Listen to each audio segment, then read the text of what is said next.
I've run into this issue on my own in my own jaunts through finding a good church.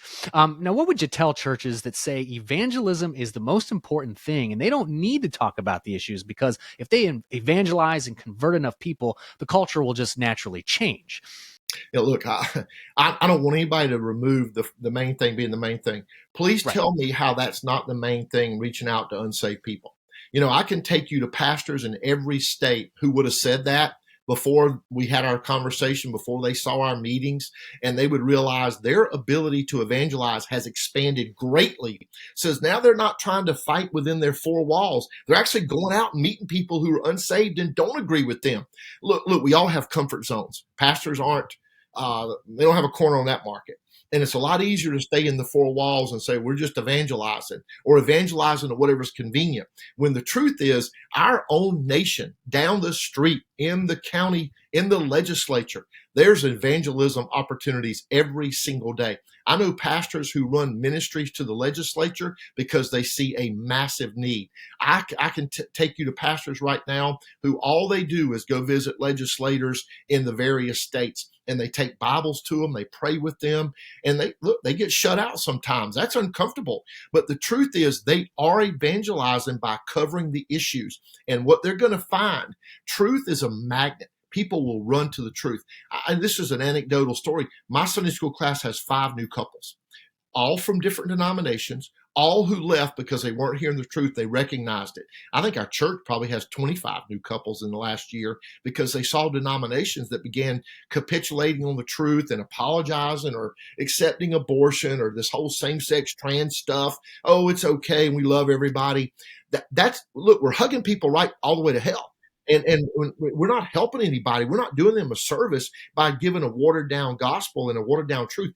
There are opportunities to evangelize like never before in your own backyard because of this cultural fight that's going on. And Martin Luther said, if you're not willing to fight where the battle's the hottest, you're a traitor to the cause. That's a good one. That's a good one. Yeah. So they don't have to be separate. So this idea that they have to be separate, you can't evangelize if you're talking about the issues, is just blatantly false. Listen, please tell me where your political life starts in your Bible and your spiritual life stops. I have stopped more pastors in their tracks, but please show me chapter and verse where your spiritual life ends and your political life begins. And then I'm going to take them to Matthew 5 and I'm going to have them read it out loud.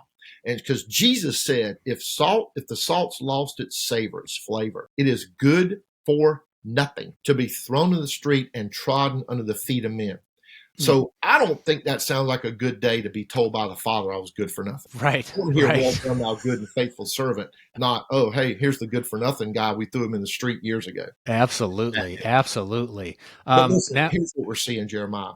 We're seeing pastors, entire denominations, in fact, who are so eager to have justification for their lives that they're willing to toss the Bible out or to cherry pick what's convenient.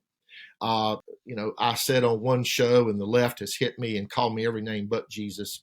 I'm glad I'm not God, because you'd think God would be tempted to pick up his bag of thunder and lightning and have at it, because this stuff going on is a spit in the face of the Lord.